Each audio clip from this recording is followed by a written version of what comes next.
So we're going to start recording in 1, 2, 3.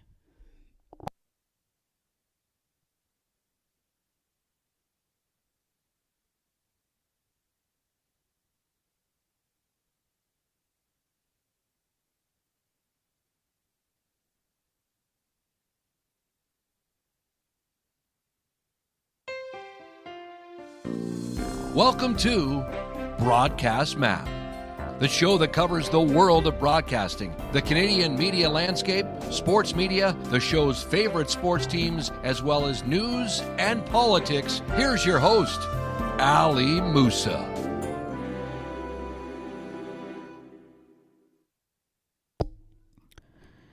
Good afternoon on Thursday, May the 1st, 2025. Thank you so much for tuning in. I am joined by Lily Frederiksen to talk all about the election results. Was it what we were feeling? Lily, thank you so much for your time this afternoon. I appreciate it. Good afternoon, Ali. Thank you for having me back on the show. You have an open invitation on the show, so I'm always happy to have you here on the show. Well, I'm always happy to come anytime you want to hear some random woman's opinions. And yeah. All right. Sounds good. Okay. So, I want to start by tell me your thoughts. I'm going to call it a little bit back to the campaign, and then we'll kind of tie it through the election. Was the election result? If you rewind back to the campaign, was it what you were expecting? Kind of. I tried not to have too many expectations. I didn't really have an expectation of who would win. I did have some predictions, which um I predicted that it would be a close race, and it was pretty close. And I predicted that the NDP would have kind of a poor showing, and they did. So in that way, it was what I expected. So basically, you weren't surprised at the end of it all when NDP leader Jagmeet Singh said he's going to step down. I was a little surprised that he lost his seat, but I mean, not that he stepped down when he did lose. I mean, that seems like that's kind of standard procedure. From what I've read and heard about politics. Yeah, it kind of is. What It is. what about you? Let's get your take on this. Like, what were the election results what you expected? Yeah. Yes, I'm not really surprised because of the fact that I wasn't really surprised on the fact that yes, it was a case where it was a minority. I was actually surprised though that it at the same time though I was surprised that it wasn't actually a majority because of the fact that because of the messaging and the style that was being presented by Liberal leader and Mark Carney and the Liberals. Hmm. But am Well, I surprised at the end? No. yeah, so you were pleased or surprised you were expecting the result, but you kind of thought it would be more of a majority government as opposed to minority, is what you're saying. Yes I did because of the fact because of the performance. I really didn't feel that the conservatives in Polyev really, especially I feel it was Polyev's messaging that was the problem for me In and the what tone. way? Okay. In what way? Well, it came across as though he was trying to adapt Trump style policies. Okay, interesting. And in the event that and there were a lot of similarities at the same time that if he didn't like something, then he would just kind of be like a Trump and go, "Oh well," he didn't want to hear about it. Uh, Fair, Go ahead. I said fair. I was going to say fair enough. It's just, I think it's just, I feel like it's just the way that behaves with the media, I just don't like that. I think you're not alone in that because I've been I'm going to be open on here. I am a supporter of the Conservative Party in general, and so Absolutely. yeah, and I after the election, I follow various like conservative YouTuber commentators, and a lot of them were saying kind of the same thing as you. Like the conservatives did not do a good job with the media. They did not do enough interviews. They did not make an effort to really kind of get the general public in on their campaign, if that makes sense. It really does because because see because when you're a party leader, you have to, that's sort of what you sign up for is Mhm. to to answer. See, when like I should have put it this way, when he's challenged when he's challenged by the media, he tends to shrug it off like a he tends to he tends to be like Trump. Yeah, I see. Yeah, I see why like their like mannerisms and stuff like that. In some ways, they are similar. Yeah, I see why you would make the comparison there. But at the same time, though, not that I'm trying to contradict myself, but I also feel that he's not exactly Trump. While he has some of the same sort of behavior and demeanor at times, he's not. I don't feel he's that he's exactly the same. I think he would try.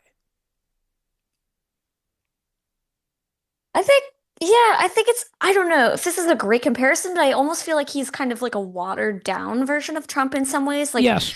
because for example, Trump was like, "Oh, I'm gonna cut." My Trump impression is terrible. No, I'm no, gonna that's cut. fine. I'm gonna cut civil servant workers, and Pierre Poilievre was saying a kind of a similar thing. Like, not, I'm not going to cut them, but for every three that retire, I will only hire two back, and in that way, kind of reduce the size of government. So. Yeah, I can see it. And yeah, he's kind of in some ways like a watered down version of him. Yeah. Now he also lost his seat. Now he also lost his seat in his riding of Ottawa Carleton, but there is a chance that he will be able to stay on as the leader of that party if and there is sort of the bit of the notion other that they want that the party would is okay with him or wants him to stick around. But the other thing to kind of remember here as well that the Conservatives Party does have have a notion there that they can easily just kick him out if they want to.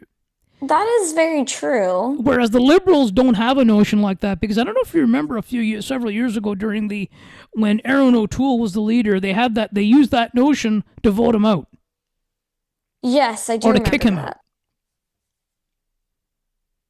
I wonder if it just depends on like if the party's loyal to him and this is just my opinion, but I think that what made him better than Andrew Scheer and Aaron O'Toole is kind of that like showmanship almost, and like he's going to stick to his policies and stick to his slogans and axe the tax and build the homes and fix the budget. Like he's very good at like he's very passionate, Yep. and in that way, I feel like he's been able to get some more people on his side. So I feel like they may it depends. I don't know, but I feel like there's a chance that they may just say like, "Hey, he's our best shot. Like, let's get him into a safe seat."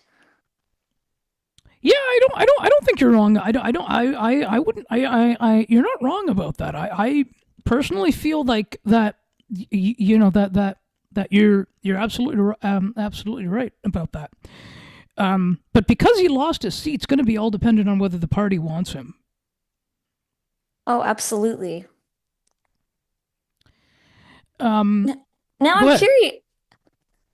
I'm curious. I We touched on it briefly, but another note that I have, I actually wrote down notes.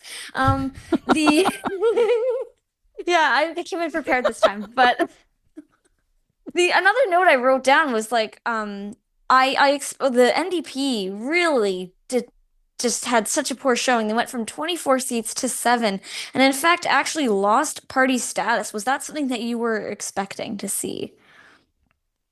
Based on how they've performed over the last few years, over the last 3 elections that Jagmeet Singh was the leader, and because of the fact that in each of those 3 elections they lost seats, no, I personally, I was actually expecting something like this. Hmm. That's fair. Yeah, it's yeah, it's interesting because yeah, and it became pretty clear early on, right, that it was kind of like a two-party race, like liberals or conservatives, and because it seemed like the stakes were so high, it's yeah, unfortunately people were like, well, we have to, even though I may support the NDP's policies, we're gonna have to just vote liberal, the better of the two options. Well, that was it, like that was Mhm. that was what I thought. Absolutely. Because the reality has become that, see, and that was the thing, right? When I was going into this, I was very much, one thing I was paying attention, like, see, I'm not a big fan of the, the debates. And Okay. the reason I'm not a fan of it is all because all they're really, and I'm gonna sort of ask a second part. I'm gonna get your thoughts first, and then I'm gonna ask you a second part question here Okay. on this, based on a little bit based on our previous chat that the first part of it is here that because what happens is they just kind of attack each other, and they just kept shouting at each other, and rather than, whereas a debate to me is, this is my policy, this is my policy, and just give me the information and let the voters decide. Actually, I'm going to ask you the second part of this question before I forget it. That Okay. quote, and feel free to take it in any order that you want. People our age generally are not typically engaged in the whole voting or and paying attention to what's even going on. There are a lot of people that don't even know, that didn't even know that an election even existed, even was going on. Do you like? I personally, I'm an advocate for, yes, that get out there and vote. Anybody that asks me, I always suggest that. I always Mm. recommend that. But at the same time, I understand why people don't want to vote. Young people our age don't want to vote. It's because of the fact that they just keep going on attacking each other. Well, I think you hit the nail on the head there. I totally agree that like the way they're doing the debates now is not really productive, like for anyone. And yeah, if they could somehow focus more on policy and less on like attacking. Like if you noticed in the debate, something I took away from it is like, wow, they're all really ganging up on Carney. Even Yves-François Blanchet, who said like, I'm going to support the minority, sorry, the liberal minority government. He was really like coming down on Carney in the debate, if you noticed. And Yes, because what happened was that. Go ahead. You have another thought? Go ahead. no, no, you continue.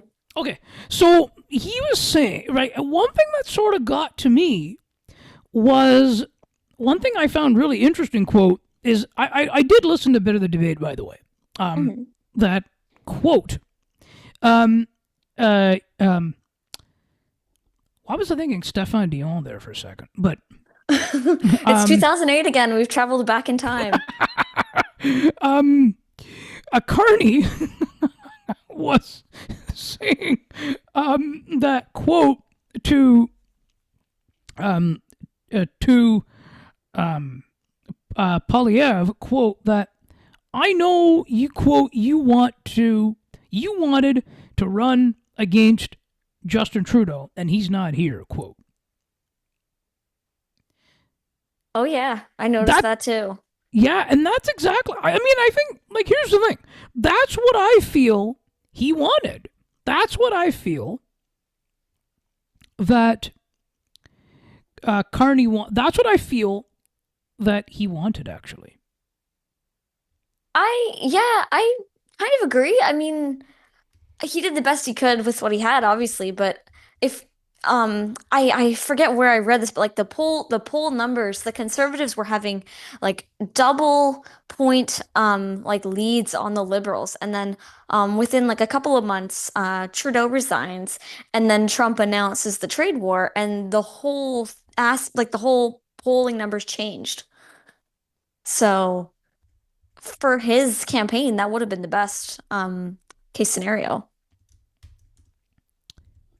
Yeah, I think in a way, right? I feel like in a way that's what has. I feel like that's what's really happened. Where in a process where, see, and he said that a couple of times throughout the. I mean, throughout the debate, throughout that debate, Hmm. and because I mean, here's the thing: like with Trudeau's popularity, began to just tumble. Hmm. He, if Trudeau would have stayed on, Polyev would have won a big majority. Absolutely. However, I mean, the conservatives did do better than the last election. They didn't do as well as they would have. They gained, I believe, 24, 25 seats, and they also gained 8% of the popular vote from 33% to 41. So I mean, he did gain some support, Yeah, but he did. He really did. He did better. mhm. But I mean, the real question to kind of ask, though, or to kind of put forward, that is it because of him, or is it the fact that the party turning away from the leader, from Polyev himself? Now, there's a possibility there too. Now, I know. Now, Bill Kelly's mentioned that a few times. Oh yeah. Yeah, I have no idea. I mean, I yeah, I don't know. We'll have to just wait and see. So, do you feel it is because of that reason, though? Do you feel it is because of the fact that are they turning against their leader, or do you feel that it's because of him that they gain the support? It's hard to tell. I think there's so many different factors at play because he did gain a lot of support, and I think his main message was like, I want to get in to make Canada more affordable, and because of various factors, the Russia-Ukraine war, just inflation and everything, Canada was becoming increasingly more unaffordable for people. So it's hard to say, like, if another, say Aaron O'Toole had stayed on and that had been his central message, would people have rallied around him? I don't know. Oh, that's a very yeah. No, I that's a very good point. Yep, because maybe not. Maybe they would have. Maybe they wouldn't have. And I'm really a fan of, like, I'm honestly really a big fan um of a little bit of that transparency and a little bit of, like, see, honesty in that regard from the leaders. Um, Hmm. no, actually, no, I shouldn't say transparency and honesty, but I think, see, the main sort of point is Carney had a Carney had the better messaging. Mm-hmm. Now, could he get the extra few seats in the next in a by-election? I don't know. Yeah, hard to say, isn't it? Yeah, I think they could call a by-election, but Do you think they're likely to in an attempt to try and get the majority government? it's hard to say. But if I mean, I feel that it will be tried. If it's my opinion, I feel yes, it will be tried. Yeah, I mean, yeah, that would be interesting. I kind of hope they don't. Again, gonna show No, I my don't either. bias here, but yeah. But I mean, if they do, that would be interesting to follow and interesting to see if they do win. No, I think they'll try. That's because I think here's the thing. Because you have to be in a like. See, now is the time for everybody to work together, and both leaders have said that. Oh, agreed. Yeah, yeah, it's gonna be I can see why they would because in a minority government, yeah, it's gonna be difficult to get things done. Potentially they've got the NDP's 7 seats. They've got 169. The Liberals have 169, the NDP have an additional 7, and the Bloc have another 23, which is 199 seats. So I mean, I could see them working together and because they would have more than half, but at the same time, you're not guaranteed. Like if you do something to upset the NDP or do something to upset the Bloc, then all of a sudden you're looking at another election. And I don't really feel any of them want that right now No. because then it's going to cause Trump to start his rhetoric again, which he's already started again, by the way.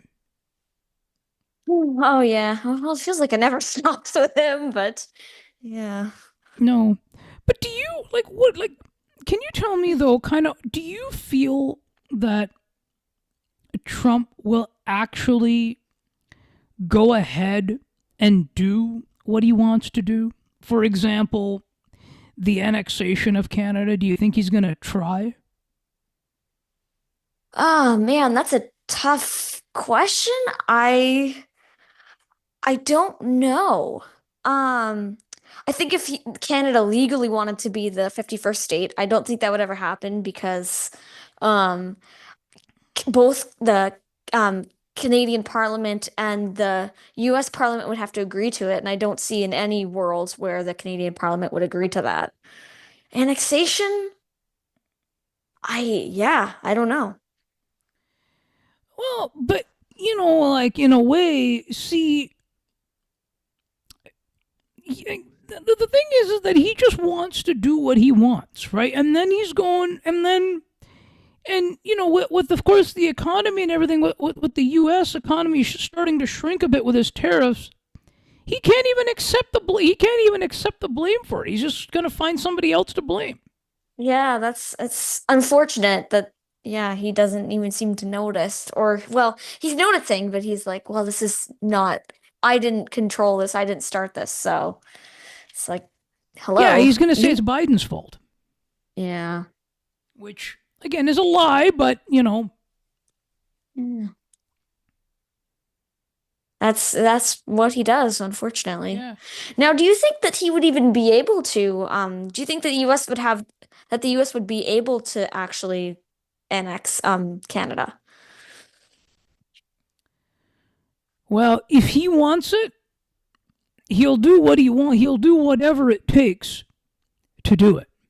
Right. Unfortunately, that's my belief, and he's going to lie again to try and um he's going to spread misinformation Mm-hmm.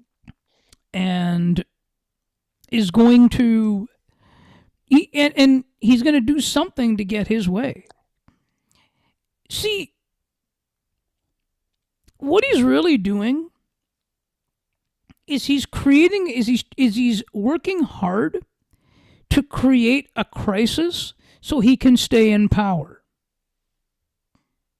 Interesting. Yeah, I never really looked at it like that. And here's the thing next year are supposed to be, and I use this, and legally supposed to be, the um the midterms. Now Right. he can now see, and he knows at the same point that he's gonna that if he does it, if he allows it to go as scheduled, he's gonna lose it. But what he's gonna do is he's gonna do something to create more of a crisis and say, and then make his executive orders that, oh, the election is canceled.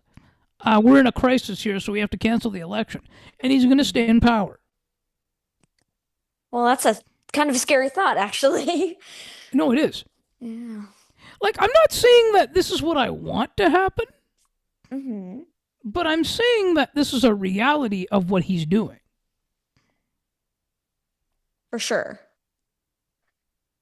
Well, that kind of brings up a whole another question of like, um, we've seen emergency orders be used in the past and like situations like COVID and where it was like we needed a state of emergency. We needed the government to have emergency powers, but like at a certain point, it's like I understand why, like, how much should a government be able to invoke these emergency powers and like take away from people's like right to vote? Like, should that even be should the Constitution even allow that? They shouldn't. But but while with him in power, there is no constitution. Hmm. You know, he's not only he's anti-constitution. He doesn't care, and the Supreme Courts and everybody has given him the power to do what he wants. So there is no constitution anymore. There's no Supreme Court right now. It's all Hmm. being run by the mega people. Right.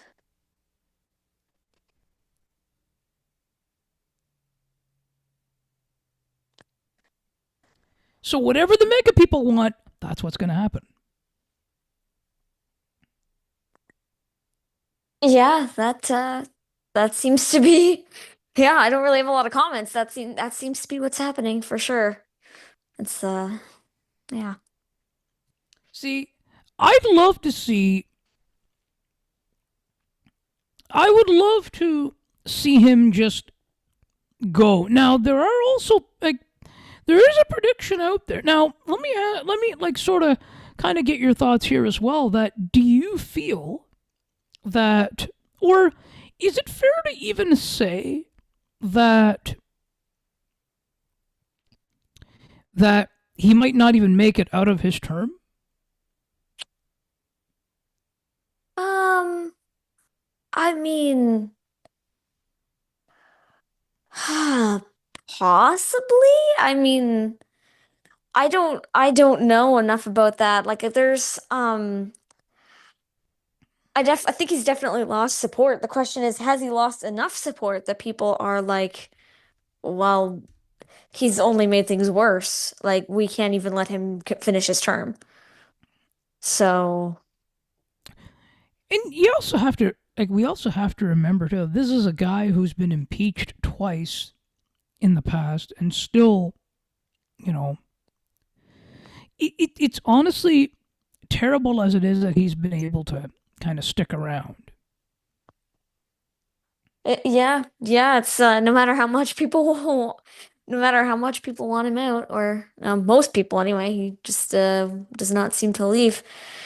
Now, you gotta wonder why they voted him in the first place, because if they didn't, then this whole trade war and everything wouldn't have happened. Exactly. Yeah. No, I agree. I mean, no, I think it was just because of his messaging that he's like, oh, we're going to make America great again, this, that. Hmm. I feel like that's what happened. Yeah. Yeah, it's interesting. You really have to Yeah, you really have to do your research and your due diligence if you're going to elect someone. I mean, uh, I think yeah, people didn't really know. Yeah, like you said, his messaging sounded great. So, and there were a lot of people struggling and yeah, they thought that he Yeah. would be the easy fix, I guess. Yeah. So, speaking of, I don't know, election stuff, if we want, we can turn it back to Canada because I heard something really interesting the other day about Alberta, Go ahead. actually. Tell me what you're thinking. So, Alberta has this law that it's called oh my goodness, what's it called? A citizens um a citizens um I'm sorry. No, no. It's No, it, no, but don't worry. Don't worry. Don't basically, worry. You're essentially, what good. it You're good. boils Don't worry. down, but essentially, what it boils down to is if the citizens of Alberta can collect a certain percentage, or 20, if 20% of voters in Alberta can sign a petition to have a particular bill brought in front of Parliament, then it will be. Like, for example, like the separation. Like that's something that a lot of, or some at least some people in Alberta are starting to think about because I the did West hear has that, been. actually. I did hear that. Mhm. And what Danielle Smith's done, and she's claiming that it's unrelated, but I doubt it, is she's made the threshold for the signatures. You only need 10% of Albertan voters to sign this petition, and you have instead of 90 days to get this done, 120. So, what are your thoughts on that? Well, I just kind of think it's about doing what. I just think it's just kind of some. I think it's trying to do things that are unnecessary, in my opinion. Hmm. Because do I agree about Alberta separating from Canada? I don't know whether how I think. I don't know if I want to see Canada. Well, see, is this going to? But see, this is. I also don't feel this is a good idea. I no, I agree with you. And the reason is because I'm scared of the man south of the border. Hmm. And this is going to be his thing. Oh, Alberta's separated. Let's annex Alberta. Right. Which, yeah, plays right into his hands because it's like, well, Canada's gonna divide and then we can conquer. Like, yeah. Yep. Yeah. And then he's going to try and do each province. Then it's like, well, okay. Hmm. Now, I've heard a lot, yeah, like the reasons for it is Alberta doesn't feel like they're necessarily being listened to. It's a province of a lot of very strong like conservative supporters, and I think part of it is that their main industry is oil and gas and the um well, not I don't know if Mark Carney necessarily is, but in the past liberals have been against expanding pipelines and those type of projects. So do you think they're like what do you think about the fact that they're not being listened to? Like, do you think that there's anything that Ottawa should be doing or Carney should be doing to kind of um like help them feel like they're being more heard, I guess? Do you think that's even necessary? Yes, like I feel every province should be heard at the federal level. Hmm. That's my belief. Because we are if we're talking about unity, that's what unity means. For sure. Now, I want to also kind of get your. I want to sort of also talk about this with you that it just kind of crossed that I heard this morning that while right now there's this whole Canada First thing in grocery stores and things, Oh yeah. um, but there is a possibility though that not a strong possibility, but there's a strong piece out there that cannot that won't continue for too much longer. And I can sort of see that when it comes to from a marketing and a sales side. So do you are you talking about the businesses not wanting to continue that or the consumers? Consumers, Oh, interesting. but either way, it's going to affect both. Definitely. I mean, I think it depends on the products. If you're talking about Canadian produce, it's more expensive. So I can see why some consumers are like, well, my budget is tight as it is. I could buy produce from the US that is like 30% cheaper, as an example. Like, and so I can see why they're starting to kind of get fed up with it. Yes, and the reality also is sort of that piece too, where I mean, I'm not really like, I mean, I think everybody has to sort of thrive in that area, right? Hmm. Um, when it comes to where where everything kind of floats and how it uh, how it figures out. Right. And I'm in favor of doing what's necessary. So you're in favor of consumers kind of doing what's necessary, whether that is kind of stretching their budgets a bit more? Not stretching their budgets, but going for keeping their budgets in check. Right. But here's the thing: I'm when it comes to sovereignty and stuff, Mhm. I don't feel Canada now. Like, there's really not. Canada doesn't have much, though, in terms of its iconic brands and everything. It doesn't have much now in terms of that.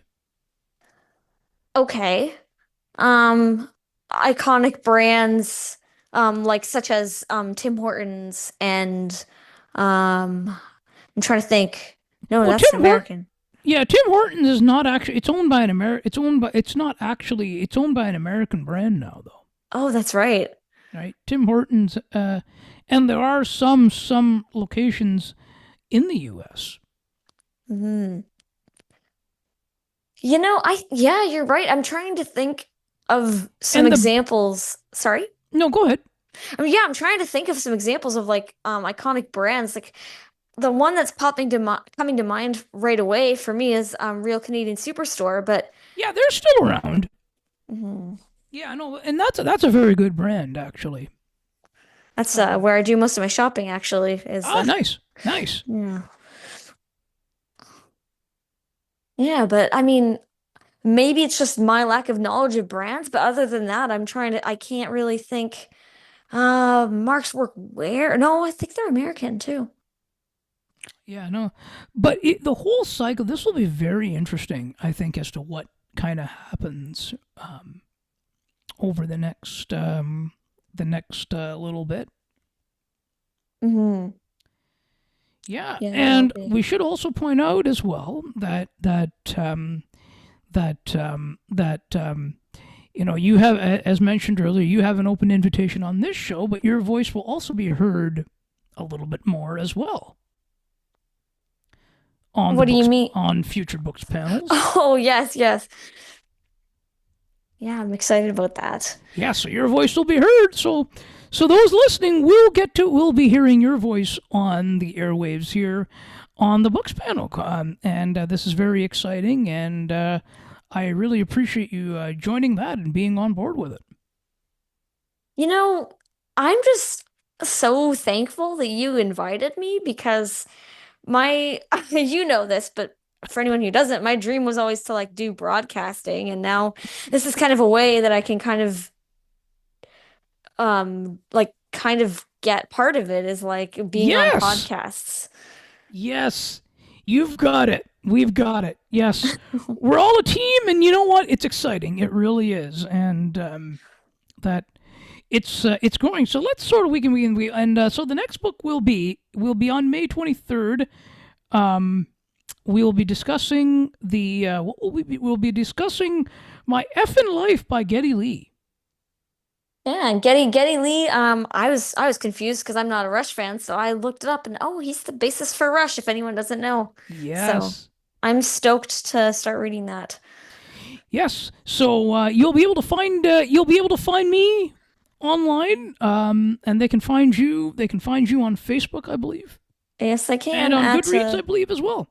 yeah, Facebook is Lillian Frederickson. Goodreads is I'm not sure, to be honest.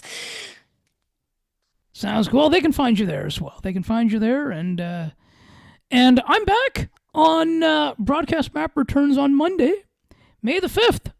We're going to talk all about NHL. We're going to talk all about the NHL playoffs, and I hope the Leafs will still be in it. By the way, by then, uh, but hopefully they can wrap it up tonight. But Daniele Franceschi will be here to discuss that. Thanks again, Lily. I always appreciate you taking the time to join me. I look forward to having you back soon. You're welcome. Thanks for having me on.